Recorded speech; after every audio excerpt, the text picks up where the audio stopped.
The men who would later be called Vikings did not appear from nowhere. They were born in a world of cold seas, narrow farmlands, and long winters where survival demanded discipline long before war demanded courage. Scandinavia was not rich, it was not gentle, and it did not forgive weakness. For centuries, the people of the North lived at the edge of subsistence. Thin soil, unpredictable harvests, harsh climates that punished mistakes without mercy. In Tees world, violence was not glorified. It was normalized. It was a tool as essential as the plow and the axe. To outsiders, Viking raids would later appear sudden and inexplicable. But to those who lived in the fjords of Norway, the forests of Sweden, and the plains of Denmark, raiding was an extension of survival itself. When land could not feed families, the sea became the answer.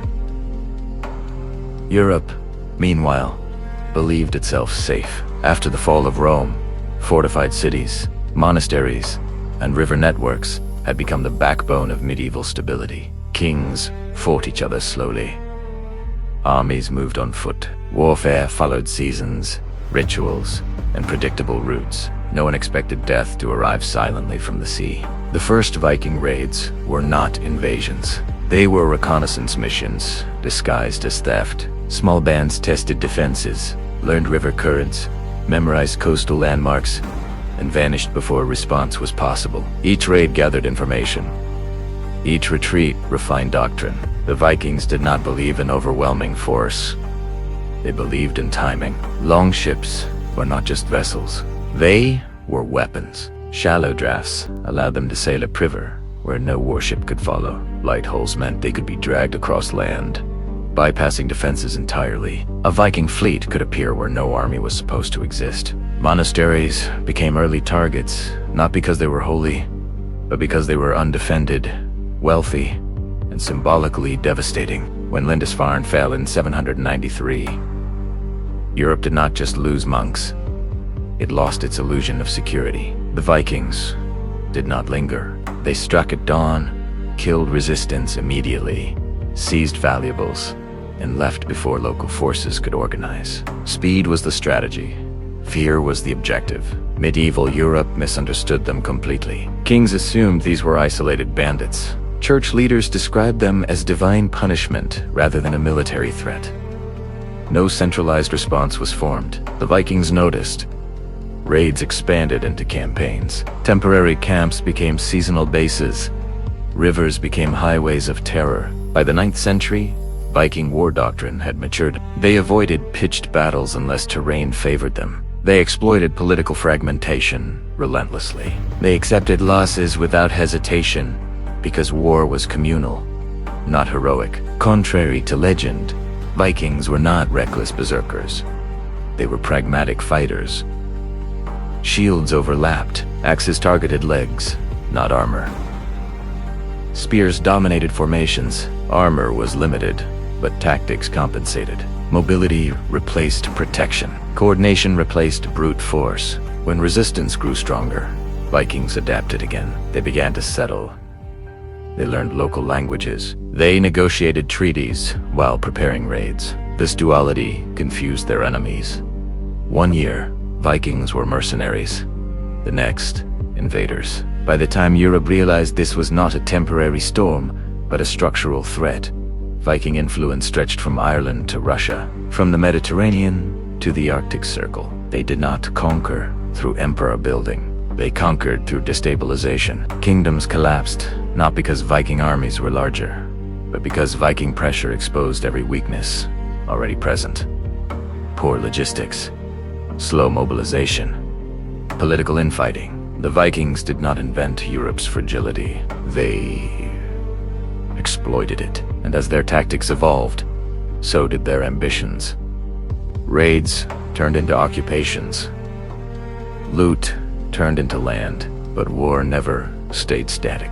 As defenses improved, as castles rose and standing armies formed, Viking methods began to lose their edge. What once relied on surprise now faced preparation. The world they helped reshape was no longer the world they first terrorized, and slowly, the raiders became rulers. The terror of the Vikings did not come only from their weapons. It came from uncertainty. For the kingdoms of Europe, The enemy was never where they expected him to be. Viking armies did not march slowly across borders. They did not announce their intentions. They did not lay siege for months. They appeared suddenly, struck violently, and vanished before any organized response could form. This was not chaos. It was a system. The longship was the heart of Viking warfare. Light, flexible, and terrifyingly efficient. It could cross open seas, navigate shallow rivers, and land directly on enemy shores, where traditional armies depended on roads and supply trains. The Vikings depended on water. Rivers became highways. Coastlines became frontiers of fear. A monastery that believed itself safe inland could wait to the sound of oars cutting through mist. By the time bells rang, the battle was already lost. European defenders misunderstood Viking strategy from the beginning. They believed the raids were random acts of brutality. They believed these warriors fought without discipline or long-term planning. They believed that once repelled, the threat would fade. They were wrong. Viking raids followed patterns. Targets were chosen carefully. Monasteries held gold, silver, and food, but lacked soldiers. Trading towns were rich and poorly defended. Political fragmentation ensured slow responses. The Vikings exploited every weakness with surgical precision. They did not fight fair because survival did not require fairness. They fought to win quickly and decisively. When resistance was strong, Vikings withdrew without shame. Retreat was not dishonor. It was preservation. This mindset alone separated them from most medieval armies. Over time, Viking warfare evolved. Raiding turned into occupation. Seasonal attacks became permanent settlements. In places like England and Francia, Viking leaders began to understand something crucial. Power did not only come from terror, it came from control. The great heathen army that invaded England in the 9th century was no longer a loose band of raiders. It was a coalition of warbands united by purpose. They brought families, they brought livestock, they brought the intention to stay. European kings again miscalculated. They believed fortified cities would stop the invaders. They believed paying tribute would buy peace. They believed treaties would hold. But Viking war culture adapted faster than European defense systems. Fortresses fell when supplies ran out. Tribute encouraged further attacks. Treaties were tools, not commitments. Viking leaders like Ivar, the Boneless, and Guthrum understood psychological warfare deeply. They used fear as a weapon equal to steel. They spread stories of brutality intentionally. They allowed survivors to flee and carry the message. Resistance weakened before battle even began. Yet the Vikings were not invincible. Their greatest strength also carried a hidden weakness. They depended on momentum. They depended on mobility. They depended on divided enemies. When European kingdoms slowly learned to adapt, the balance began to shift. Alfred the Great of Wessex did not defeat the Vikings through bravery alone. He studied them. He copied their mobility.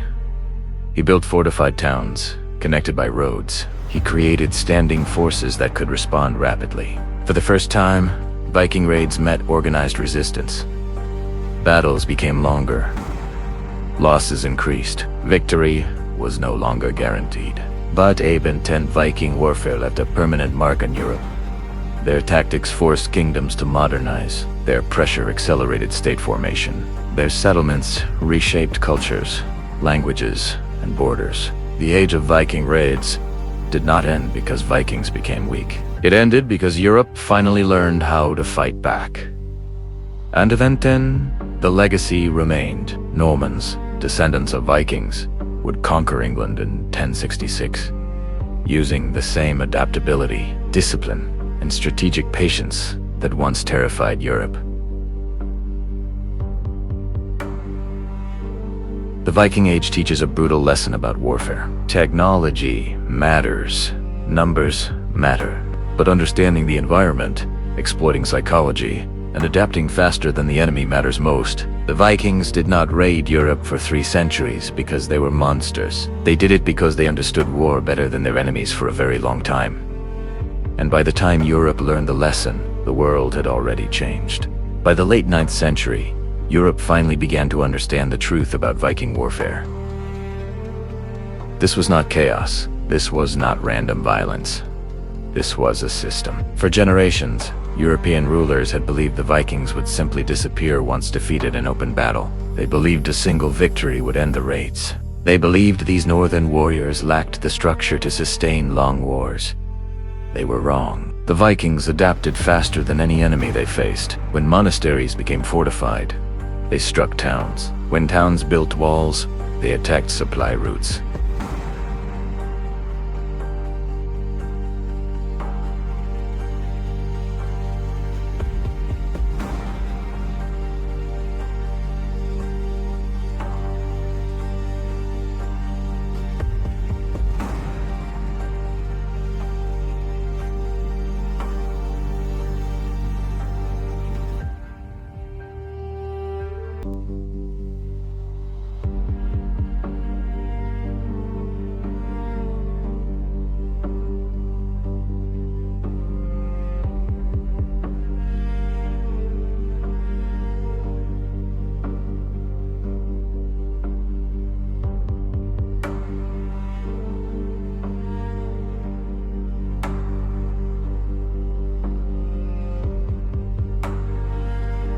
They seized farmland.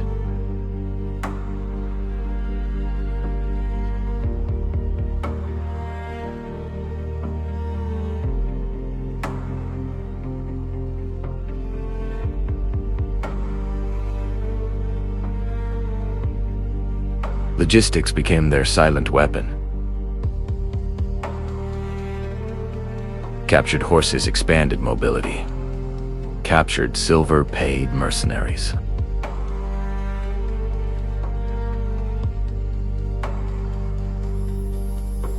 When Alfred of Wessex finally defeated them, it was not through battlefield dominance alone.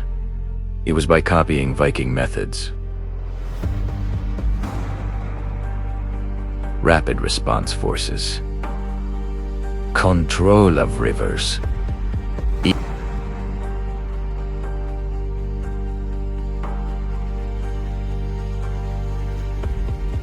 In Francia, rivers became highways of terror.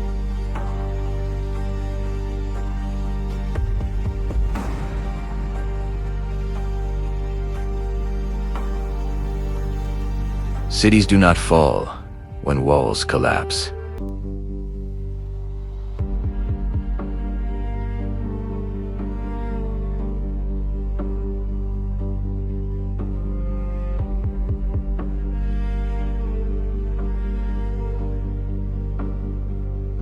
As Europe adapted, the battlefield changed. Castles rose along rivers. Standing armies became more common. Naval patrols challenged longships at sea. The Vikings responded again. They integrated. They negotiated. They irruled. Normandy was not a defeat. It was a transformation. Former raiders became feudal lords. Former longship captains became governors. Former pagan warriors became Christian kings. But the tactics never disappeared. Even as Viking identity faded, Viking warfare lived on. Fast strikes, combined arms, operational flexibility. These ideas shaped medieval warfare long after the last longship sailed. The Viking Age did not end because Vikings were defeated. It ended because their methods became normal. Europe learned to fight like them. And in that sense, the Vikings won. For 300 years, a society without cities, without armies in the modern sense, without written doctrine, dominated a continent, not through brutality alone, but through adaptation, logistics, intelligence, and psychological warfare. The greatest Viking weapon was never the axe. It was understanding how war truly worked. They knew that fear travels faster than armies, that speed defeats size, that disruption breaks empires, and they proved a lesson history would repeat again and again. Wars are not won by the strongest civilization. They are won by the one that adapts fastest. The Vikings were not the last to learn this truth, but they were among the first, and Europe would never forget the sound of oars in the mist.